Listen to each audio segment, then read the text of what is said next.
Finally কিন্তু রিক বাবার হাতের কেক, আর রিক এখন কেক কাটবে।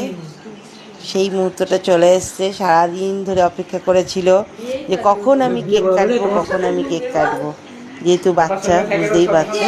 তো ফাইনালি কিন্তু দাদারা কেক নিয়ে এসছে, আর এই যে একদম রেডি শেডি হয়ে টুপি পরে একদম দাঁড়িয়ে গেছে আজ রিকশোনা।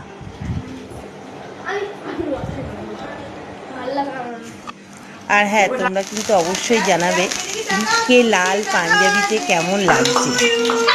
হ্যাপি বার্থডে টু ইউ, কই happy birthday to Rick, happy birthday to you.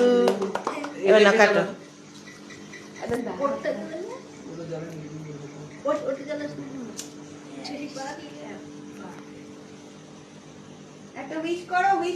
Happy birthday to you, happy birthday to you, happy birthday to you Rick, happy birthday to you. দে নে নে। হ্যাঁ, দাদাকে দে, দাদামণিকে দাও। আবার দাদামণিকে দাও, দাদামণিকে দাও। মুখে দে। ওটা নিবাচ্ছিস কেন? হচ্ছিল তো, ধরছিল তো। দাও টোনা দিকে দাও।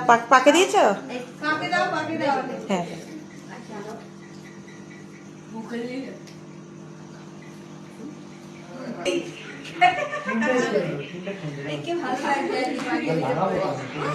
আর এবার দেখো এখানে একটু কেক মাখামাখি হলো। ভাই আর দাদার মধ্যে কেক মাখামাখি হলো। দাদা কেক দিল আর দাদা